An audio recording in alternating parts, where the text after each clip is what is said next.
Game 2, NBA Finals, Phoenix, Arizona. Your Suns win by a total of 10 points over the Milwaukee Bucks in a game in which, from inside the arena, at least how I saw it, they didn't look like they played exceptionally well. They looked like they were having a hard time navigating some of the adjustments that the Bucks threw at them, and the Bucks were pushing the Suns into the game plan that they wanted to. But guess what? The Suns play a championship level style of basketball. They can beat you in numerous ways. And tonight, it was with the 3-ball. I'm not going to verify the stat. I just saw it on Twitter briefly while walking around after the game, but I believe the Suns scored the second most ever 3-pointers made in an NBA Finals game with 20, behind, I believe, only Golden State's 24 a few years ago. Again, this is a team that is deep, that has the ability to beat you in so many ways. And tonight in Phoenix, they did it once again. Welcome, ladies and gentlemen, to the Suns Jam Session and Suns Solar Panel Podcast. My name is John, a.k.a. Darth Voida, and I just want to give a shout-out to everybody who was at the game tonight.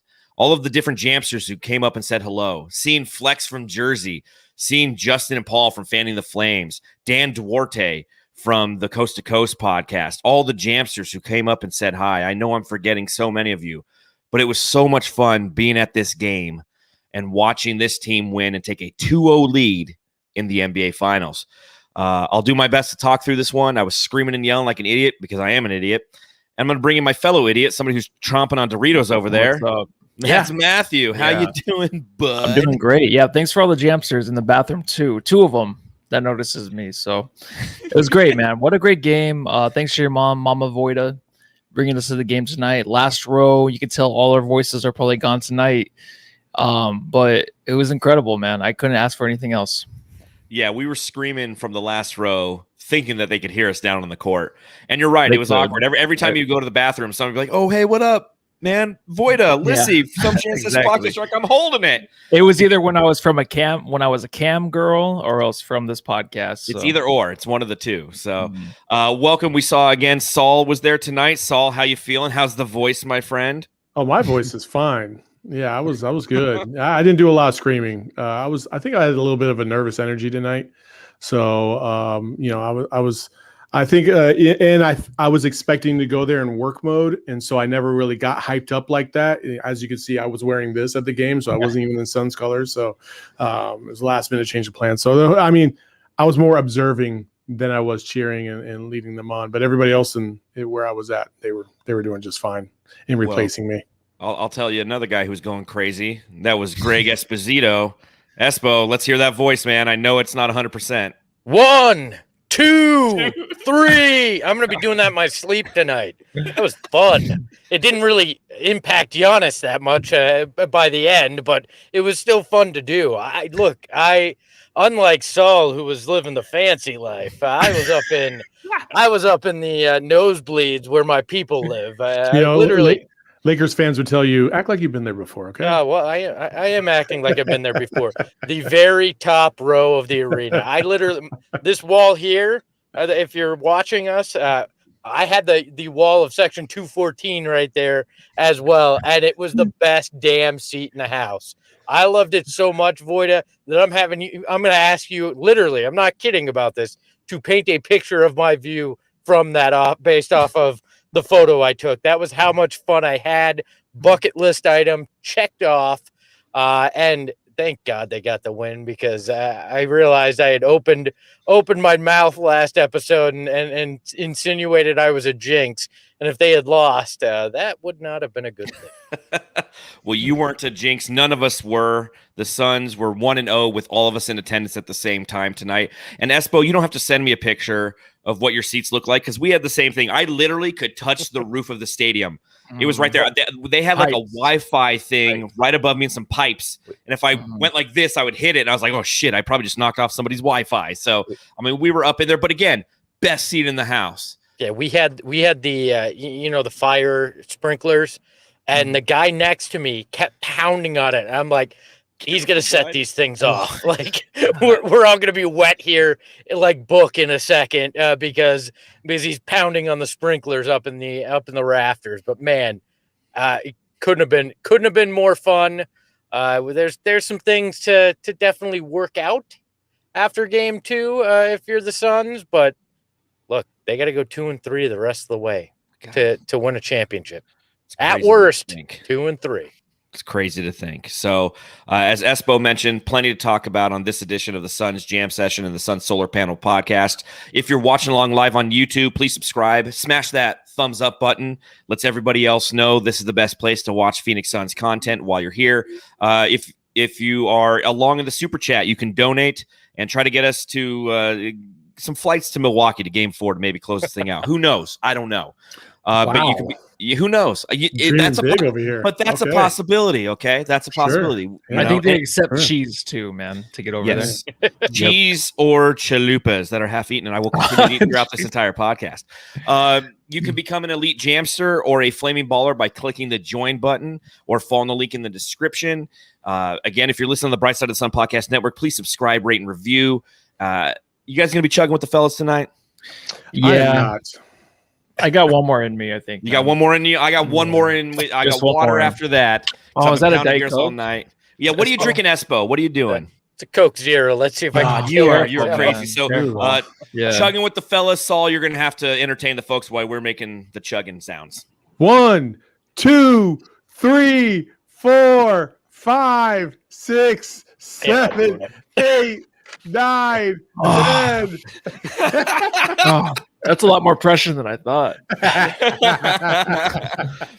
All right. On that note, ladies and gentlemen, let's talk about this Game 2 victory over the Milwaukee Bucks for your Phoenix Suns.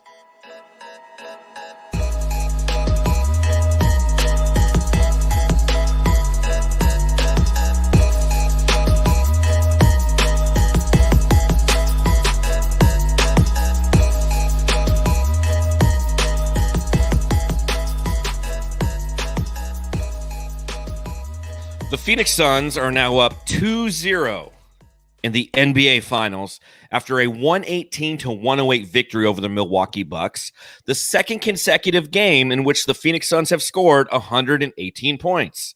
And they did so in a very different manner than they did in Game 1. Going around the board, let's just start with Saul because he's got the smoothest voice tonight.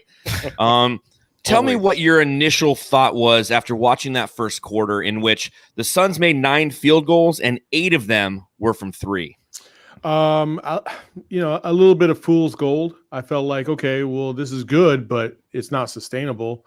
So I was a little bit nervous, but I don't know. There's something about this team where I just feel like they just kind of work themselves into a lather, and then they just start going, and then they're on like kind of like this high level cruise control. And there's some dips for sure, and Milwaukee tried to make their runs, but man, it was basically over in the third quarter again, just like last game. And when you have Chris Middleton and Drew Holiday playing like they did, especially Chris Middleton, who only had 4 points in the first half, unbelievable. Like it was Drew Holiday last game, and then they swap, and now it's Chris Middleton, and Giannis gets 42. You think if he has 42 and anybody else helps him get 20 points, I mean, you think they're in the game, but they're not even close. And Giannis isn't the type of dude that's going to be able to rally you back. He needs to be close, or he needs to be ahead, because he's not hitting those dagger threes to keep you in the game. That's just not his game. So Chris Middleton and Drew Holiday have been off. That's also been because of the defense that the Suns have played.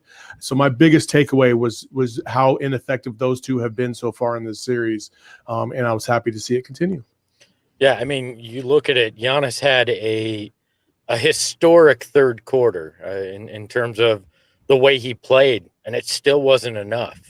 Like, he came out and he proved he's good to go, but none of his supporting cast played as if they were. And kudos to the Suns defense. Look, they know Giannis is going to get his. There's not a lot that you're going to be able to do to stop him, but if you can stop the other two out of their big three, you're going to be in a good position. And that's what they did the last 2 games. They got to keep it going. It's going to be tough, and it gets much tougher with Torrey Craig's knee contusion. With the way they had to help him off the court, I cannot imagine that there's any chance he plays in game 3. And that means we're now in emergency mode. It's an emergency shelter mode at Kaminsky Cove because Frank Kaminsky's going to have to get some minutes now. There's no ifs, ands, or buts about it. He's going to have to if they want to play big at all. Yeah, and honestly, you don't really want to see Frank too much, but you want to see a lot of Cam Johnson. But you're right, Frank is going to get a lot of minutes, or maybe a lot for him, which would be like 8 minutes a game. Giannis, if he's shooting, I mean, he scores 42 points tonight. But when you're watching the game, you're just like, yeah, let him get away with it. He got to the line 18 times. I mean, 18 attempts. So John and I were talking, and we're just like, it's kind of a makeup from last game because I feel like the only thing the Bucks had on Twitter was just to go after the refs and how many free throws they didn't have. The Suns didn't shoot more than 10, or did they have 12 or 14 free throw attempts? But the first half was like nothing. They had 6 going into the final 2 minutes when they became hack-a-McCann. Yeah. So, I mean, they did not get to the line. So, I God bless Craig. Hopefully nothing happens because honestly, he's been a big factor in this series. The last series, he's going to play. He would play a lot of big minutes this game, but 8-2. I feel like just getting that dunk against Giannis again, it happened in the first quarter, really kind of gets him going. I mean, offensively wasn't really there, but defensively he did a freaking really great job. I know 42 points looks like a lot, but everything that he was giving up to Giannis and even the other guys that were guarding him, even Jae Crowder, it was difficult shots for Giannis, and he made them. And it looked like kind of like the old Giannis. And the Suns, they pulled it off, even with the old Giannis coming back to score 42.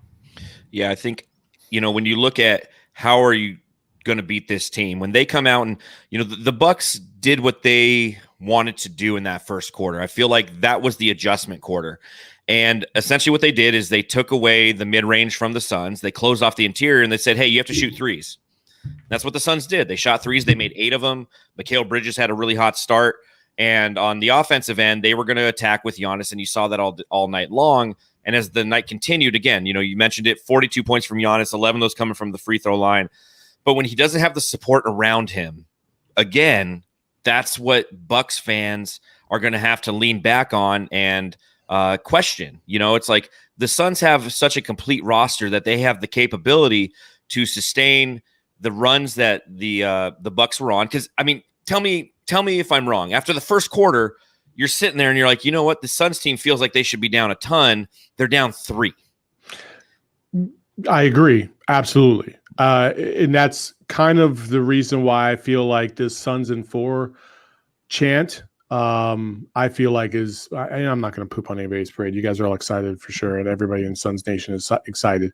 But the Suns in 4 chant, I'm like, okay. Well, I could easily see, based on how Milwaukee has played and the amount of shots that they have missed, how going to Milwaukee will solve some of those issues, and give them the boost that they need to be a little bit more competitive in these games, and maybe even have a lead in the fourth quarter. I could see that, and I'm not going to dismiss them as some bottom feeder East Conference team, because they definitely are not. All you need is Chris Middleton to give you freaking 15 points. Yeah. And they're right there in the game. And he could barely even, and he will in this series, especially going back to Milwaukee. Like, get ready for that game where he goes 11 for 17 from the field, gets to the line, and he scores 40 on you like it's nothing. But the problem, like you were kind of mentioning, is like, okay, but once they get past the big 3 of theirs, then who's going to step up? And they need that one more person off the bench to help. Connaughton's not, producing.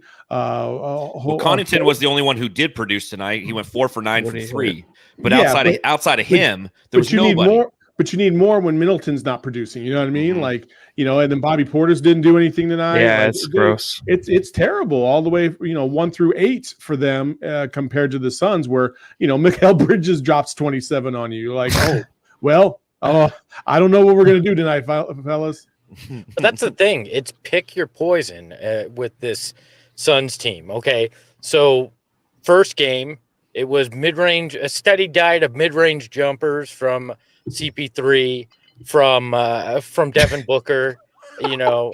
Sorry. It looks like they let him out of the old folks' home. Drinking Dave showed up. I love that hat, though, man. That is gangster. This is an old folks thing, man. I got the whiskey on the rocks. Where I did you got get the the hat? 30-year-old hat from my dad. Wow. My dad was a huge Suns fan. And he had the Suns room. He had all the Suns memorabilia. He gave me half the shit that's behind me. That the pennant right over my shoulder here, that's from my dad. He got that signed by the 93 team. Wow. Oh, yeah. No, the last time the Suns were in the finals, I got shit all over my office from that. Wow. I don't think it's shit. I think it's some pretty cool stuff. Now, this that is- right Yeah, it's here, awesome, whoop, man. turn it wrong way. That's Charles Barkley hitting a shot over. Look at who's in that picture. Michael MJ, Jeffrey Grant, Jordan. DJ. Wow. Damn, man. Looks And like if book you- tonight. If you keep going over a little bit more, he's got a corduroy couch. Ah, Yeah, I that's haven't been covered in loving that corduroy plastic. couch lately. I'll tell you that. Gosh. No, the foam fingers even from back in '93. I'm pretty sure. No, I this got is some. I got that foam finger last week at the doctor, so it's all good. Late night Suns more lunar old man panel. talk. I'm You asked 40. I needed one. Got that them big. hemorrhoids too, huh? Yeah. Uh huh. Hey, wait till you're Good thing. 50, man. Hey, Hey, look, Mm. let's go all the way. You know.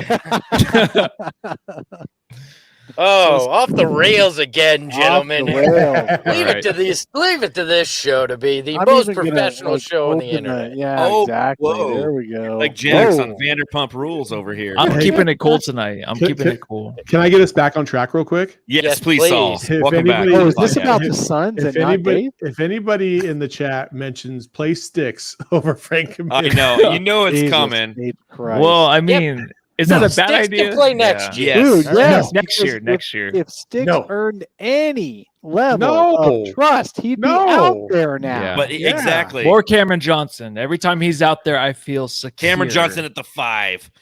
Well, and Dave and I were talking about it before the game. We, a little bit about how that's kind of when Dario went down, all the sticks people start coming out of the woodwork, sticks. Yeah. and it just doesn't make. The sticks people are coming out of the sticks, The Sticks And- people. and that's exactly right. If there was any semblance of trust for him in any capacity from Monty Williams, he would be in there getting some sort of minutes at outside of garbage time at the end of playoff games. And he's just not there yet. You have to think that he is the long-term solution at power forward for the Suns. He's not the 2021 NBA final solution at, Right. at Why center. are we spending time breaking down sticks? We're Because up we- 2-0 in because the we lost NBA Finals. Torrey Craig. Hey, We lost man, Torrey one Craig. more button. I got One more paid. button for Dave. I tried to You start guys the gotta chant send me again. that. One Woo! more button. Oh, What two is- more buttons. What One is more. going on tonight? Why is there an undershirt? You should not have an undershirt. He should Matt, have an Dude, undershirt. no, Listen, no. you A real stop right professional now, wears a Lissy, fucking before you undershirt start going underneath crazy. his All right. dress I'm shirt. keeping it cool tonight, guys. He's keeping it Oh cool. my God. What Only is 10 beers. happening? Woo! So the Suns are up 2-0 in the NBA Finals. This is fantastic. It's a great feeling. It's great to see the stadium filled with crazy Suns fans. I think my wife had more fun than any person in the arena tonight. She was just having Jimmy so Eat much World, fun. she was enjoying it, dude. Was she? Yeah, I was Yeah. getting hot dogs and beer during Jimmy Eat World, so I missed that performance. But when I look back at this game, you were and the I and sacrifice going to get the food and drinks every for people. time I always miss. the He He good almost gave shit. it off to me. He's like, hey, go get 5 hot dogs. Yeah, because I was Bring getting it all the back. beers, Oh, whatever. Yeah, and then I did both. you should have sent your little brother. No, he's a bitch. So sorry, inappropriate, Saul. I'm sorry. Sorry. So this I have become the moderator of this freaking joint effort because we got Yahoo's on here that want to throw out names. Like, come on, guys. It's Come Voida. on It's Darth now. Voida. It's all Darth Voida. Come Get on, us back on man. track, Saul. We need you. Okay, so in the second half, all right, the Suns are up by 8 at half. They 11. come out. They were up by 11. Oh yeah, they hit the 3. That's right. Yep. Or was it a 3 or 3-point play? Anyways, Is that doesn't matter. better? Up by Is this 11. better, everybody. Sure. Yes. Booker. Over your face, please, Dave. Dave Oh, Booker. please keep us on track. here. Dave Booker is in the house. So anyway, they come out in the second half.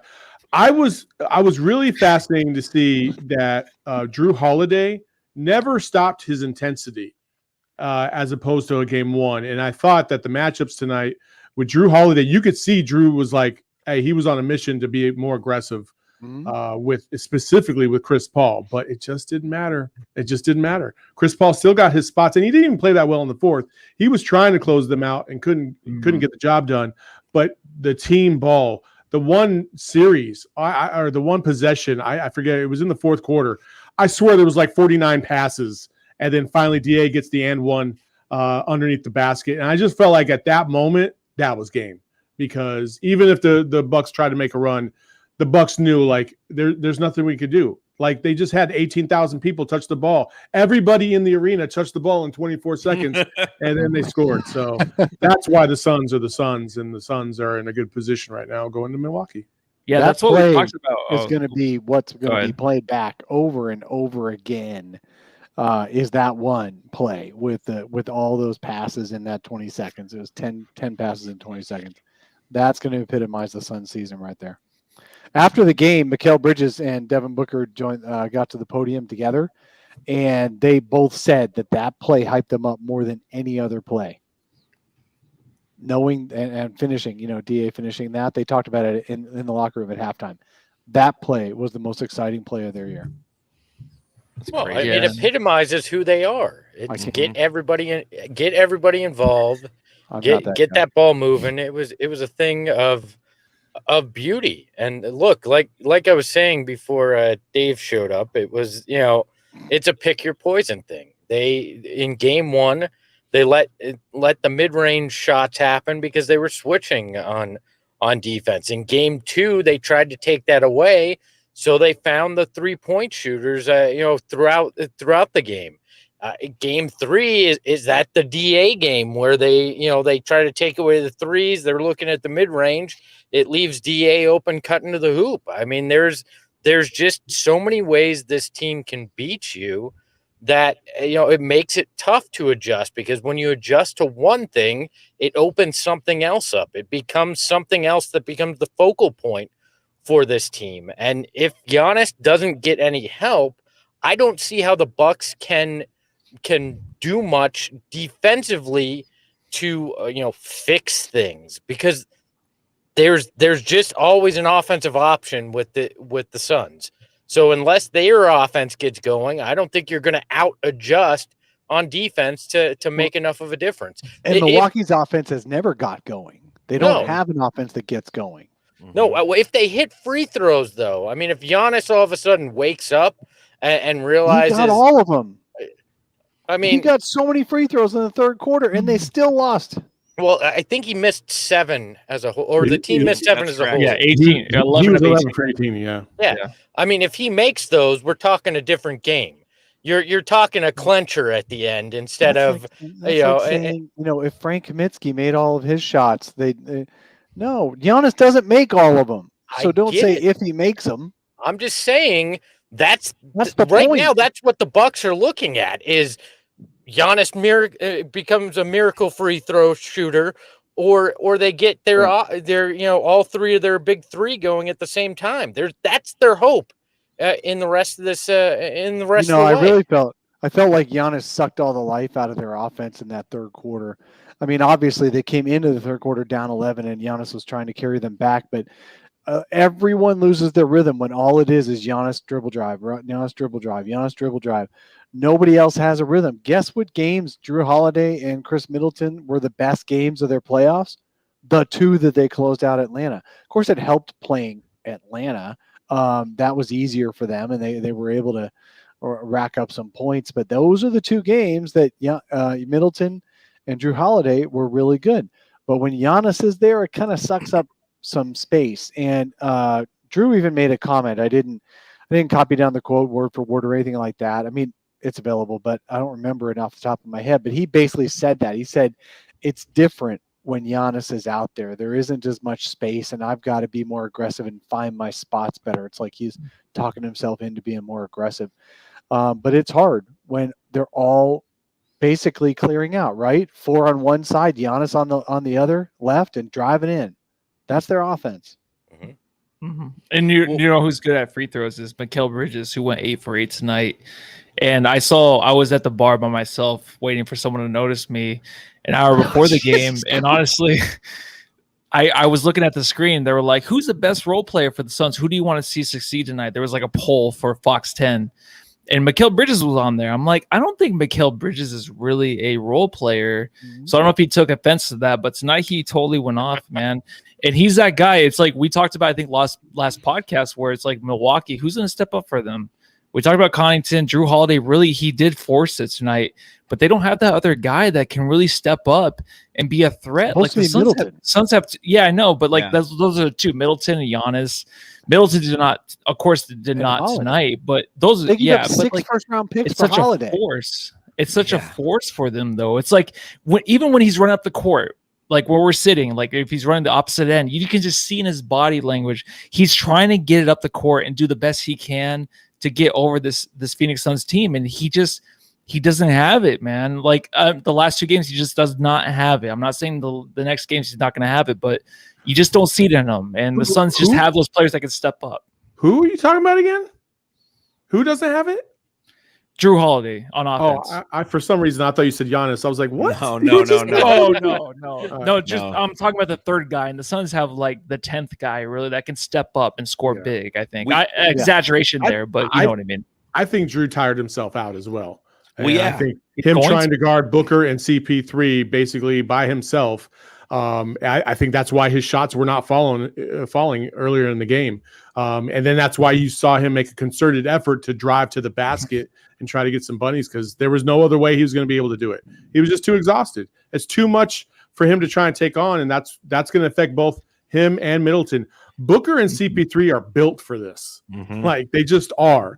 Whereas Chris Middleton and Drew Holiday, as we're finding out, might not be. Well, and you look at the difference between these two teams, and two of the points that everybody just hit on. For Drew Holiday to try to create defensive intensity consistently throughout an entire game equates to him not being effective on offense. And when Giannis Antetokounmpo tries to put a team on his back, it's not effective because everybody stands around and watches Giannis, because the way that he scores his points isn't versatile. It's him dribble, go to the rim, dribble, go to the rim, get fouled, slow down the game. He went 1 for 5 or 6 from 3, and everybody was begging him to take those shots. And again, I know that he dropped a 42 spot, and it'll be interesting to see what the advanced analytics have on when those points came, when Deandre Ayton was on him. But he made some tough shots that DA forced him into, and you know, you tip your cap to him, because that's what you want to do, is to take those tough turnaround, fall away, 11 footers. And he was doing that tonight. And then you look conversely, you look at the Suns. It's a team that moves the ball around, and you both, many of you talked about it, about how the most important play that the team felt was when it was just ball movement. I've said it numerous times throughout this season. I think that this team reminds me so much of I think it's the 2014 Spurs that beat the Heat, that just were so good at defense and just so good at ball movement, and just kept tired you out with how much they passed the ball. And this team did it again tonight. Another 26 assists on 43 made shots, and you sprinkle in the fact that they made 20 of 40 threes. This is not a three-point shooting team, but we can beat you with the 3 ball. We're not going to do it every game. We don't rely on it, but it's another aspect of their offense that was a plus again tonight, and that's how you win the game. You win by 10 easily.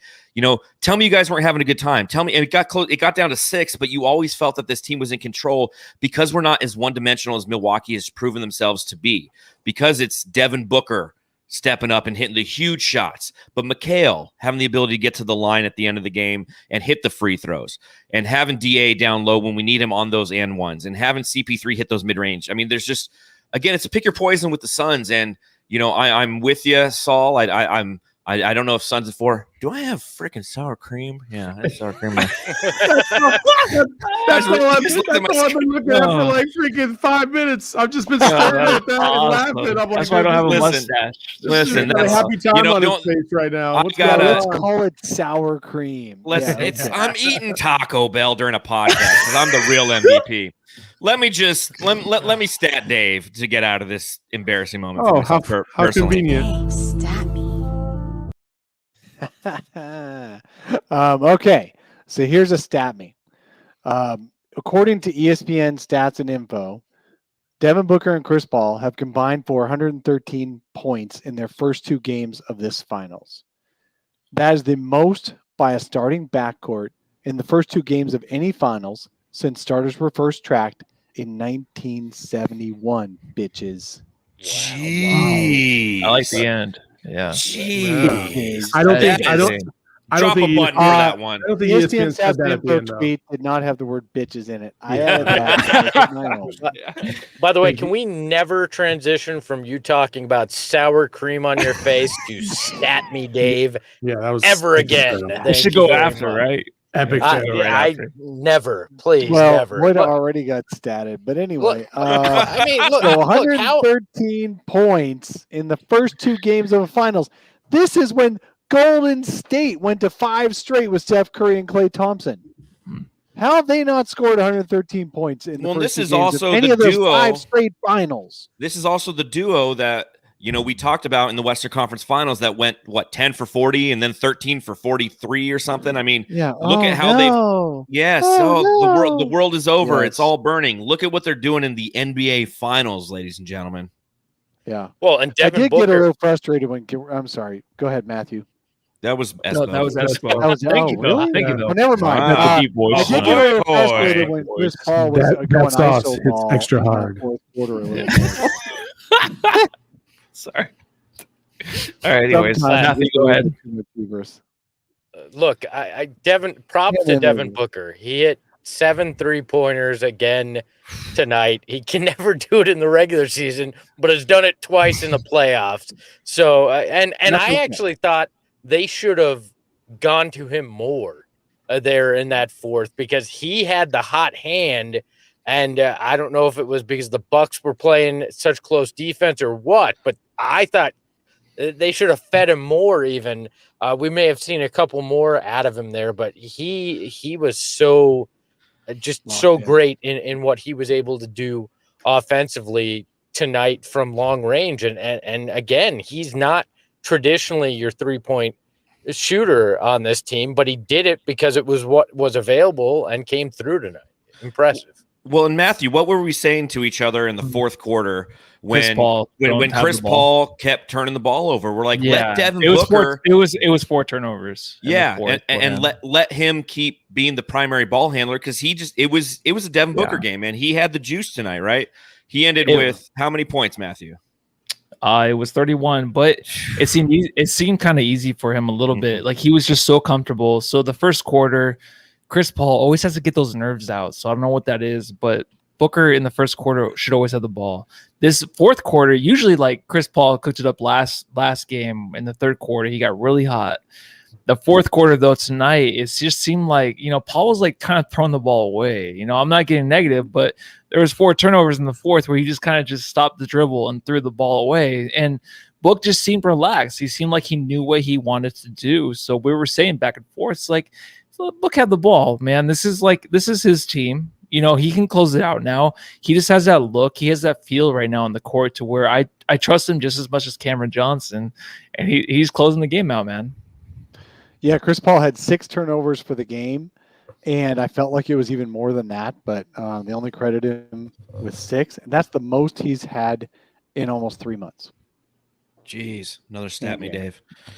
It's scary. He has guys to back him up, though. So, but again, that's the beauty of this team is their depth. Because when one guy isn't playing well, another guy is going to come right down and pick him up, and that was Devin Booker tonight. Like you said, Matthew ended with 31 points, had 6 assists, 5 rebounds, 12 for 25 from the field, 7 for 12 from deep. And I mean, every time I felt like Milwaukee got close, it was a Devin Booker 3. He looked fantastic tonight. He's the one who got the crowd going and kept the crowd engaged. And I want to give a shout out to Jae Crowder. 11 points, 10 rebounds tonight, 3 for 5 from deep, 4 from 8 overall. He had the first 3 of the night, and he's the one who kind of started everything. And it was interesting because I've been on a couple different programs this week talking about Suns. And, some people were asking about Jae Crowder. They're like, well, is he a liability? It's like, no, man. Like, he is so good at what he does defensively. Anything you get on offense is a bonus, and that's the way it's been all year. And when you get those 11 points from him and he hits those big threes and then 10 rebounds, I mean, Ayton finished with 10 and 11. I mean, you look statistically, it's almost a wash between the two. So just shout out to Boss Man 99. He had a fantastic game tonight. I thought, especially the way that he bodied up Giannis again. Yeah, he did the little things as he usually does, and very impressive from him. Shout out to Campaign too. There was a play where Giannis looked like he was going to get an open look after a steal and an open dunk, and he poked that ball away, and it kind of changed things. It felt like that may have been a momentum swing off of one of those turnovers that you guys were talking about, that it might shift things in favor of the Bucks, and instead it was an energy play from Campaign. I mean, he didn't have a huge impact, but that one play was huge in and of itself. Yep. It's a good game. It's a good game. Campaign has 17 steals on backcourt, almost violate. I mean, Dave just has the amazing stat. So, but I'm sorry. Go ahead, sir. I did like how Campaign tracked down his own turnover with another steal of his own. That was great. So that let's see. Jay even hit a 2. Carmigos in the comment. It's a good game for the Suns when Jae Crowder hits a freaking 2-pointer, because every time that guy does anything but catch and shoot, and that 2-pointer was on a catch and shoot, by the way. That's the only reason he made it. I think Jae Crowder's shooting approximately minus 1,000% if he puts the ball on the ground before he takes a shot, or even looks down, or even does any kind of hesitation or anything at all. If he catch and shoots, that's in. If he misses, if he does any hesitation at all, sidestep, whatever, that ball's not even going to barely hit the rim. So good on Jae Crowder doing a catch and shoot 2-pointer tonight. Yes, correct. Yeah. Well, like when he came out, him and Mikal were hitting it from 3, and what's weird is like Mikal's 3 really got him to the rest of the game. Right, he got into the paint, he started doing his little fadeaway 2-pointer in the paint that's really unguardable. So if he can do that, a lot opens up for the Suns. And there's a few threes. I think it was from the left side, and I was like, don't take that. Just do the pump fake and go in. He was automatic from the right side though, but it was like the left side that was kind of off. But he started pulling it down, taking it to the rim, and doing those fadeaways. So that was huge, especially when like you have like Ayton that wasn't really doing much on offense. He wasn't really getting fed. There's other guys you can go to, and like before I said, like the Suns are unlimited really with who they can go to, what offense they can get from these guys. And it's just, I don't know if you guys ever projected Mikal Bridges scoring 27 points in a finals game, but the last series he wasn't really there. So it's like about time, like he's going to step up, and he's here in the finals doing it. Yeah, well, I mean, he's not putting the kind of defensive effort that he had to against the Clippers, so he's got that. He can expend it on the other end of the court, and he had the hot hand tonight. And look, it's just the selflessness of this team. You can have a game where Campaign drops 29, another game where Mikal does. Jae Crowder could drop in the 20s at any point. Like I think we may see that kind of game from Cam Johnson if he gets more minutes because of all the injuries to the bigs. Like there's just so many guys that could get hot, and you can ride that hot hand with this Suns offense. And then, just the team defense is spectacular. So, well, and I know that if Cam Johnson gets more minutes, that Matthew is going to go crazy, because that's every time Cam Johnson does anything, he had like one bad pass tonight, but that was it. Like, but Matthew was like screaming, like just how he was professing his love from section 230, row 14, as loud as he could for Cam Johnson anytime he did anything. As well he should, because Cam Johnson has been playing fantastic in this playoff run. We were mentioning it at the back end of the season after he hurt his wrist. He had a few off games. I think I wrote a piece for Brightside. I'm like, what's wrong with Cam Johnson? You said to bench him for life. No, not this guy. It was after your article about like how he should start, and then all of a sudden he just like dropped off. That's usually how it works. Well, no, it's Dario Saric. I said Dario Saric should get the sixth man of the year, and then he just played like shit the rest of the season. And then you got him injured. Did you also do the Frank Kaminsky should start article? I don't know. No, I don't think that was me. I did anyone's the written that podcast one. version of that. That was me. Yeah. By the way, to Kaminsky Jay in the Code. chat, I'm not slurring. I'm losing my voice right Yes. now. That's what's No, going you're on. Everyone's slurring. slurring It's though, right? Hey, Yeah. That's all Espo, right. do you remember when you and me and Tim on the old solar panel setup actually gave Frank Kaminsky the highest grade for Yes. last year? Yes, but the whole premise was the guy who's exceeded your expectation. Like Yeah, it I was know. based on But we still get crap expectations. for it. We gave Yep. Frank Kaminsky the highest grade on the team because the rules for the grading was how much they exceeded expectations. And all of us thought Frank would be released in training camp. By the way, we may need Frank to be the best player in a few minute stretch Look, again. there's a at some sign. There's a point, so. sign that I was watching for that tonight. Frank did not play until the second half. Mm-hmm. If Monty really wanted Frank to be that backup, man, Monty really pulled a fast one on us, didn't he? He did a press conference where he said, Frank is really good, and then Abdel, Nate, or Dooley, he's pretty good in the post, and he can defend it. I mean, I was like, what? And I Well, put something on Bright Side going, excuse me, I don't think that's going to happen, but here you go, guys. Here's the quotes.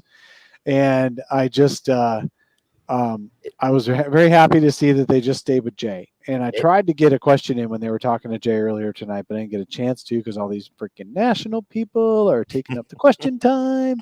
But anyway, Jay didn't even get the right question asked of him, but that would be, when did you know you were going to be basically DeAndre Ayton's backup? And Jay had 10 rebounds in this game. So Yeah, good for He him. did.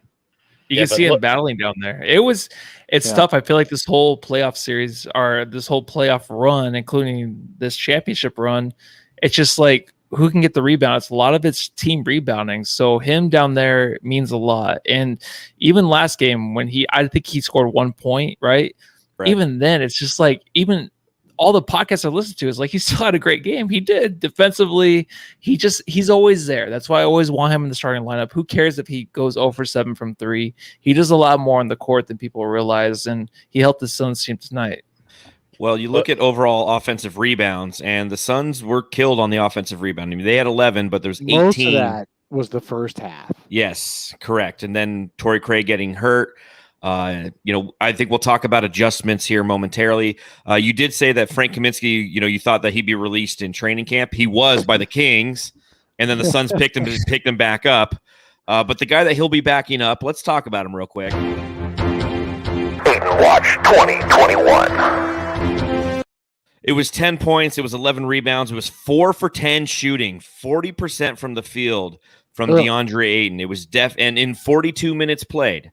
So he put the minutes in, and you knew that he was going to be the focal point of the Bucks' defensive, attack, if you will, on the interior with both Brook Lopez and Giannis in there. They collapsed on him numerous times.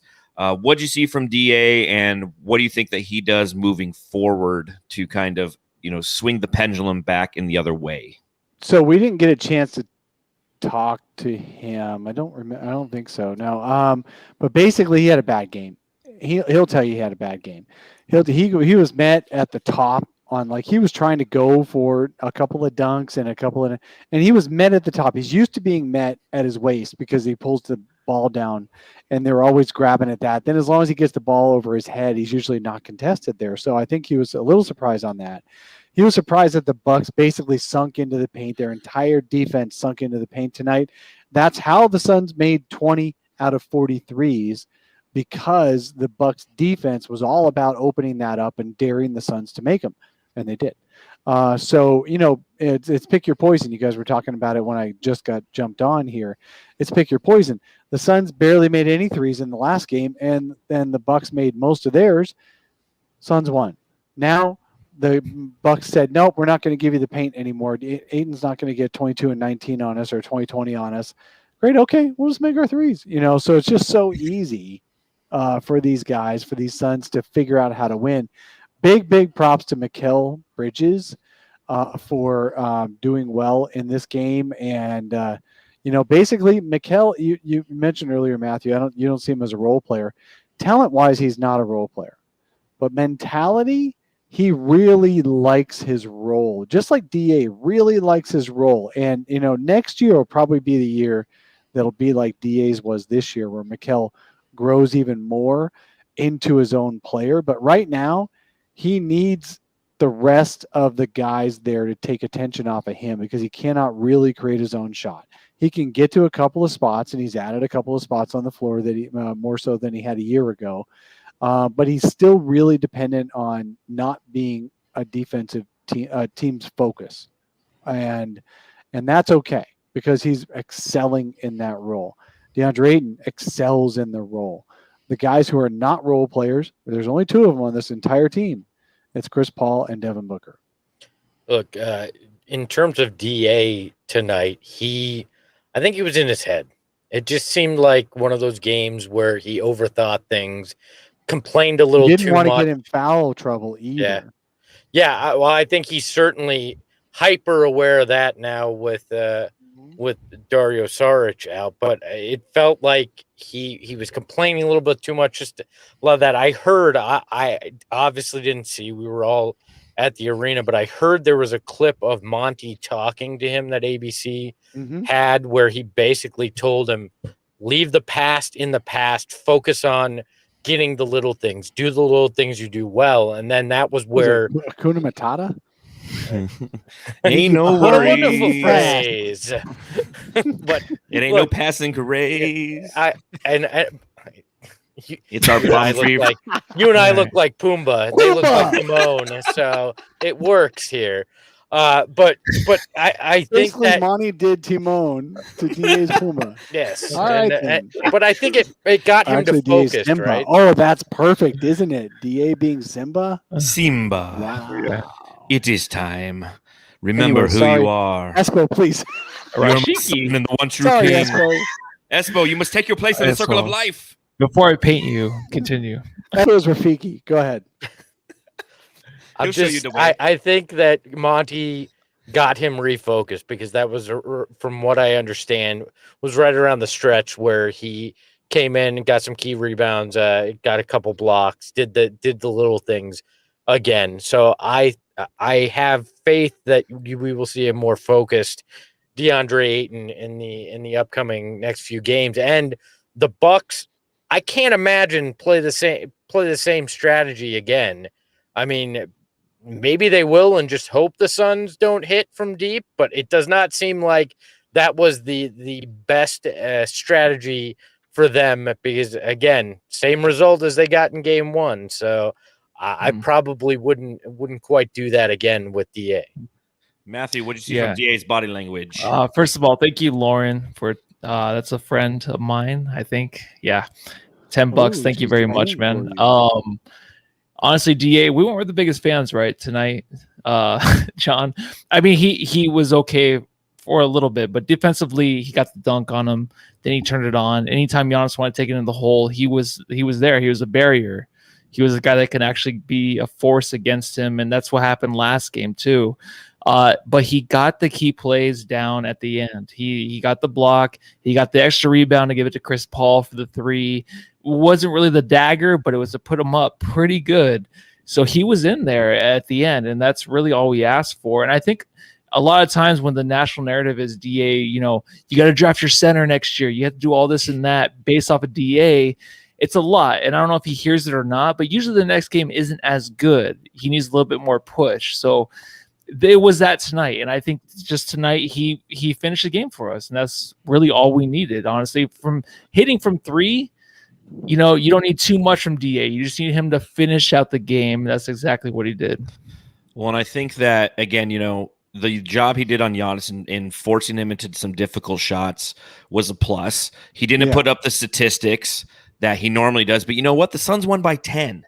And he had probably one of his statistically worst games of the playoffs, and they still won by 10. Exactly. But I still want the to box look at, score. I But if you look at the way that how- he played his game, Mhm. Giannis plenty of times would take it to the rim, especially when he was coming off of the left block. When he was driving right into the lane, going up against DA, he'd go up, DA was right there, and he'd have to pass out. And you kept seeing that time and time again. So again, that shot deterrence of DA was another That's what plus DA doesn't performance. get credit for, is the shot deterrence. It's like it's that They- great statistic They that doesn't were exist. floodgating in the first quarter, and DA's like, I can't get into foul trouble. I got to let this happen. They were just crashing constantly in the first quarter.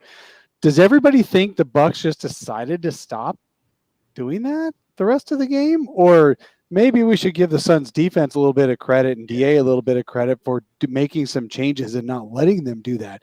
If I'm the Bucks and I'm outscoring the Suns at one point, man, if the Suns hadn't made every one of their threes, it would have been a blowout in the first quarter. I would not have stopped, and I guarantee you, Mike Budenholzer wasn't in the sideline going, you know what, guys, that's good. Now let's just take some jumpers. Let's you know what? stop, okay? Let's drive in and let's just stop scoring at the rim. Brooke, you don't need to crash. It's okay. No, Bud did not say that. The Bucks would have won. They would have scored 100 points in the paint if they could have. DA was a huge reason they didn't. What other player on the Suns team can stop you from scoring when you're driving in the paint? Nobody. Jae Crowder doesn't have the foot speed on a drive. He can do it sometimes, but he can't do it all the time.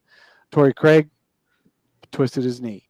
Let's make sure that just because DA doesn't have the box score numbers doesn't necessarily mean he had a bad defensive game. Now, was DA down on himself? Yes, because DA feels the same way you guys do. I should get 20 points easy. I should not get my shot blocked, blah, blah, blah. Totally. That gets DA down because you know what? He's 22 freaking years old. But what he did well, regardless of how he was feeling, is he made it so the Bucks didn't get 100 points in the freaking paint tonight. They were starting to shoot jump shots, and they didn't just choose to do that. Well, I don't think the defense gets enough credit too for Drew Holiday and Chris Middleton too. Oh, the instinct is go, oh well, they had off shooting nights twice in a row now. Like it's just the Suns defense doesn't have anything to do with that. Like it's overlooked, and I don't know if that's in part a byproduct from Suns fans because we haven't known great defense in this town, so it's easier to just go, oh well, they had an off shooting night. But it's harder to recognize good defense. It really is, because was where our brains watch the ball, right? That's what we do. I mean, and we're not paying a ton of attention, especially if we're drinking a beer or two. We're just watching the ball, and so when the Suns don't have the ball, we're not watching the Suns. We're watching the other team to see if they get the ball in the hoop, and that's it. But we're not seeing how the Suns impacted that offensive possession. A guy put on Twitter the other day, I forget which one, big account, really worth a follow. No, it wasn't Matthew. Sorry, it could have been, but this one wasn't. And this guy said, just because the other team scored does not guarantee it was a bad defensive possession or something along that line. That's the story of DA tonight. Right. And I think it was Nate Jones. Or someone like that. The outcome of whether the person scored or not does not mean it was a bad possession. That one play that we're talking about where the Suns had 10 passes in 20 seconds where it's just whipping. The Suns would not have made 10 passes if they didn't have to. They would have taken an open shot at any point. The Bucks left them open. The Bucks played great defense on that play. But they ended up, after 10 passes, being stuck with PJ Tucker trying to stop DA on a drive. Yeah, and that's what good teams do. They stopped everything. The Bucks had the number one defense coming in, but all we're going to remember is the 10 passes and the score by DA with the and one. Well, I think the Bucks played really good defense there. Sorry. I was going to say really quick. I think Mikal Bridges early in the game, like DA, kind of got schooled a little bit and kind of got warmed up, but his defense was there in the end. And honestly, after the first quarter, it picked up on Drew Holiday, whoever he was guarding, even Middleton, he was there. And honestly, the 3-pointers that were going down, the 2 in the first quarter, I think that got him going. I think these guys like DeAndre Ayton, DeAndre Ayton doesn't need it offensively, but Mikal Bridges, I feel like sometimes maybe needs an offensive boost to the defensive end. I know it's weird to say, but in a game like this, if he can get that in the finals, that even adds to it because we already know what a great defender he is and in the future will be. Yeah, DA had a lot of great plays where he forced Giannis into fadeaways And We're just Gian- passing gi- out. Yep. yeah, give it to Giannis. Yeah, give give credit it to to Giannis. He made difficult shots. Mhm. Like Mhm. that's what an MVP caliber player does, and that's what Giannis did. And DA made it difficult for him. It wasn't as if he didn't, So props to the entire defense. Ayton has I'm taken impressed. on 2 league MVPs in this playoffs It's alone. crazy. And he's One on 6 one. and he's 6-0 in those games. Yes. Stat Yes. me, Voida. Stat me. Stat me, John. Here, give me some sour cream. Yeah, sour cream. Sour Got that creamy. chalupa, John? All right. Hold on.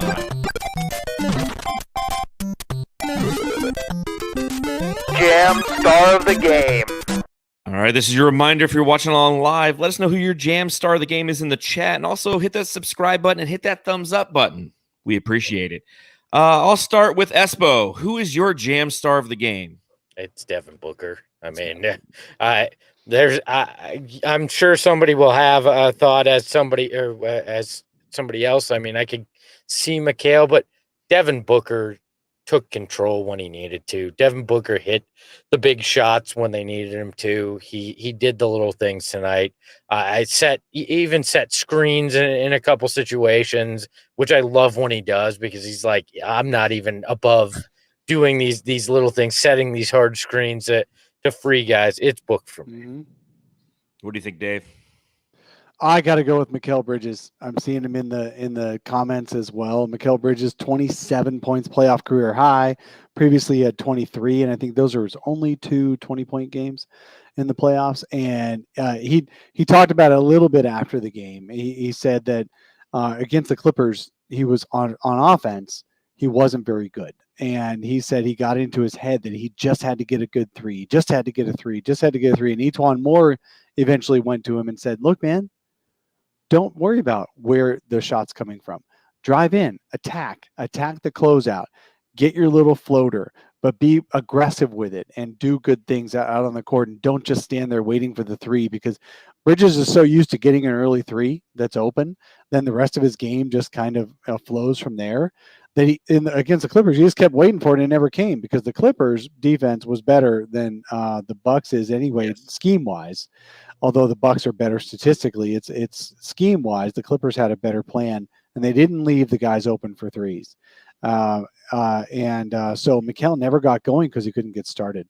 And he was just talking about how he just has to attack offensively. He's got the skills. He just thinks in his head that he's got to do the 3-pointer. So it's Mikal for me. 27 huge points, and either 7 or 8 rebounds. That's huge. And then he filled in also. He partially filled in for missing Dario. Matthew? I'm gonna go Book. I recently just watched the movie Rounders. It's a long time coming, and honestly, I was never thinking seen that movie. That's such a good movie. and it was such a good movie. And Pay honestly, this man his money. Matt Damon in that movie was booked tonight, where he was absolutely there for his friends tonight. Those big shots he was hitting, it wasn't even like me in the stands cheering. I was just sitting there. I was just like, oh my God, this guy is on our team. He's our future. Like, it was unreal. I couldn't even cheer. I was just so astonished by how we have this guy. And I tried to cut off the voice crack right there, and it didn't happen. But, Guy. I love him. Hey, Booker's voice actually cracked in the post game Western Conference with Rachel Nichols. So props to him going out the Booker beard. But anyways, he's the guy. He's the guy for sure tonight for me. Who's Rachel Nichols? Yeah, I don't know anymore. I don't know why I mentioned her name. I'm sorry. No, it's fine. Awkward. Well, and Sorry. again, I think that if you're inside Dating yourself. if you were inside the stadium tonight, it was definitely Devin Booker, because anytime the team needed those points, and if there's any opportunity for the Bucks to get back in the game, it was Devin Booker who slammed that door shut. And Matthew and I were standing right next to each other, screaming like idiots, Touching each other, shoulder to shoulder. Yeah, yes, shoulder to shoulder is how we were touching each other. That Correct. gives a different meaning to go home and love your family. All right. Wow, he is family. Matthew, it's your brother-in-law. Gotta do Is your what I gotta sister do. between you guys, or No, She was on John's side. I think we killed John. My poor wife's throwing up right now. God. Is she really? I knew she would. She Get her would, a hot Matthew. dog, dude. I told her. On beer 3, I Hey, was it's like, nice to shit. finally meet her tonight. Tell her I said hi. Yeah. She hung in there like a champ. Oh, she did. She was partying. She's had a good time. She whipped me in the eye with that towel, right in the eye. 5 minutes left in the fourth quarter. I'm like, what you guys enjoy is your own business. Yeah, All right. Did you pull the Booker where you just fell down and clasped your face for 5 minutes? And then I did a Booker from last year's. I just put a mask on and just dealt with it like a man, dude. But Devin Booker did everything. And Matthew and I were talking during the game. Like there were some possessions that were bad possessions for the Suns, and Devin Booker bailed them out with a money 3. Mm-hmm. And he I was think 100% tonight, man. He God, was he perfect. was so good. I don't think there was one bad play out there for him. It's just unreal. He looked great. But I'm going to agree with Chris J in the chat. He says, to Mrs. Voida for bringing the jam session to the game. Thank you, Mom, for buying us tickets and being there with us and experiencing with us. That was so much fun. I love you to death. It was absolutely fantastic. And you got to meet all these good-looking gentlemen below me on the podcast right now. For those of you who are watching, if you're listening, they're to my left and my right. Sure, why not? Whatever, just wherever you picture us. The other side of Matthew. But that being said, game 3 is coming up. It's going to be a Sunday game, so now we have a couple days in between the next game. It'll be 5:00 on Sunday. Real quick, what adjustments need to happen? I think the Torrey Craig is going to be the biggest kind of story because we're really starting to deplete that front line now. DeAndre Ayton behind him. It's going to be Frank Kaminsky.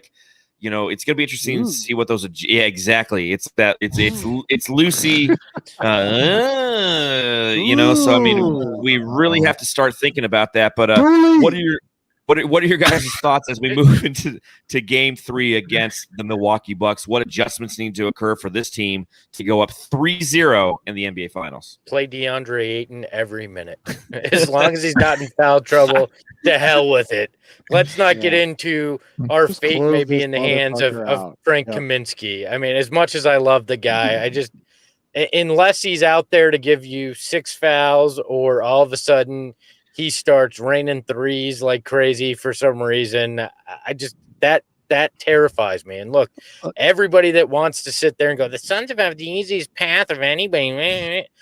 The Suns have faced their own struggles too, and they're facing it here in the finals. And they're going to have to overcome adversity because we're like two injuries away from Mark West having to be activated to play big man minutes in this series. That's where we're at. Or they're going to be forced to just play extreme small ball at this. I give Cam Johnson more minutes. I run DA as much as he can until he's either on the verge of foul trouble or has nothing left in the tank. No more Frank gas left in the Frank the Tank. Look, man, I would play Frank a little bit, but do it like you did tonight. 2 or 3 or 4 minutes. The Bucks are gonna really press the Brook Lopez Giannis front line. They're not gonna stop doing that. So you got to have a little bit of size. It just gets disheartening when you're 6'6" and you're getting out rebounded by these 7-footers, and so I think Frank's gonna end up out there a little bit, and that's okay. We got some land on Kaminsky Cove still. I've been subletting mine, but I do still have some. And I own 2/3 of that cove, and even I'm like, nah, let's not do this. I was ready for some Frank, really angry Frank on press row.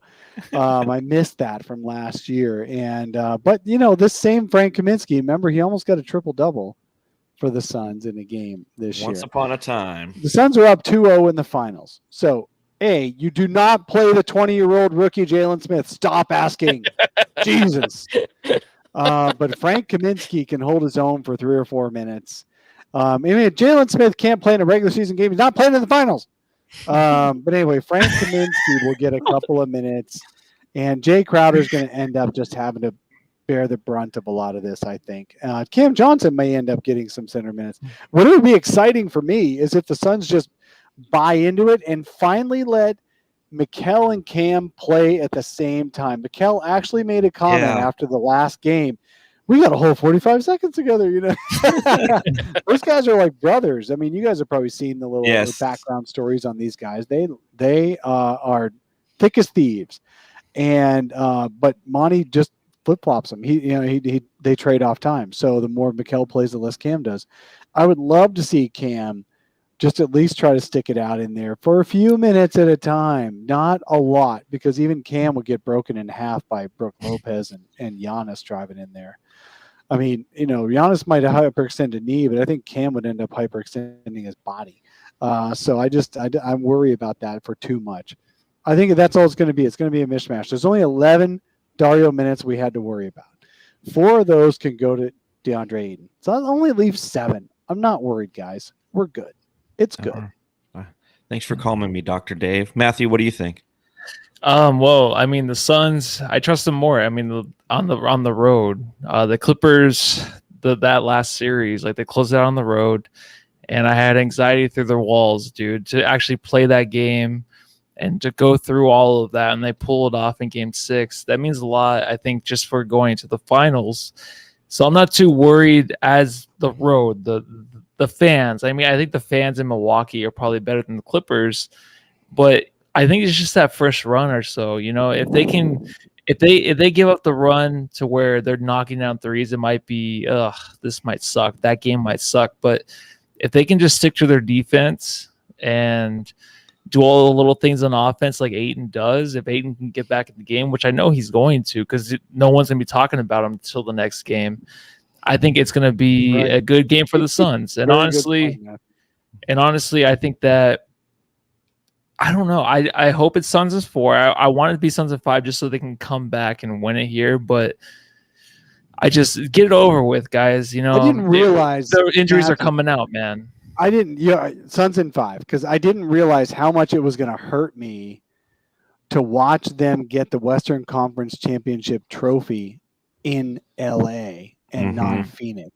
Like I didn't realize. Billy Crystal was there. That's why Chris Paul did it, right? Billy Crystal. Just for Billy. Well, no, I mean you don't want to come back and take a chance at the Game 7. You don't want to be an elimination. No, just get over with. I want it to be 5. I want to do a gentleman's sweep.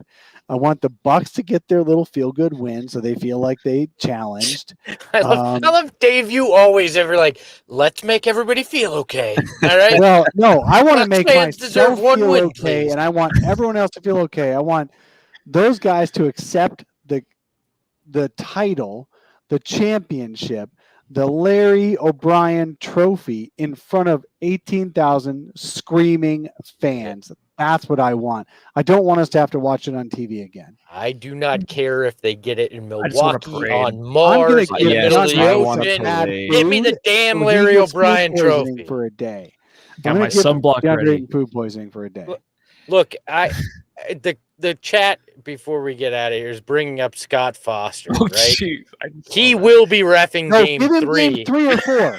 He'll be doing 3 because the league, if the conspiracy theory is real, the league is going to want the Bucks to win game 3 to at least make this marginally interesting for the national crowd. So if the conspiracy theory is true, Scott Foster is reffing on Sunday night.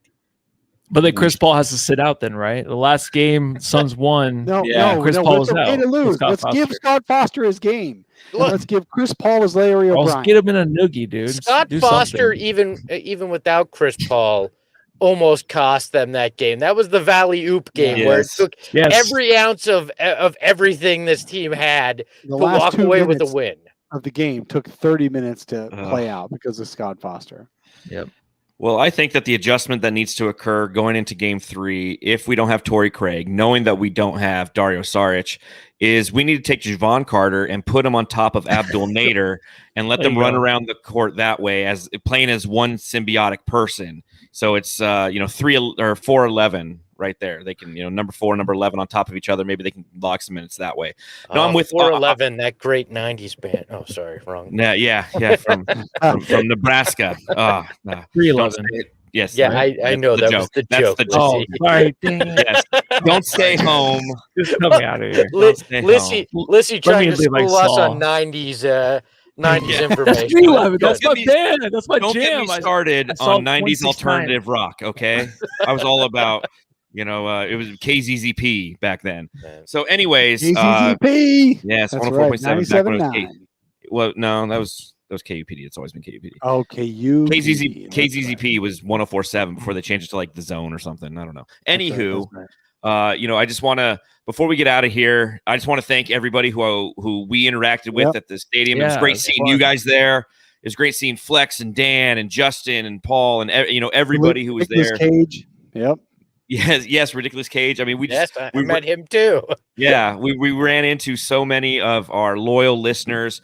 That's what makes it fun. That's what this is all about. It's about us fans having a good time supporting this team together. It's about my wife dancing around like an idiot, enjoying herself, and then throwing up after the game. Sorry. Yeah, she was twerking.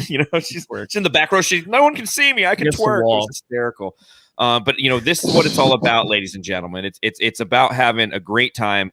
And when the Suns go and win, and in a game that I feel like they didn't reach their potential, and they still win by 10 and they score 118 points, like this is fantastic to watch.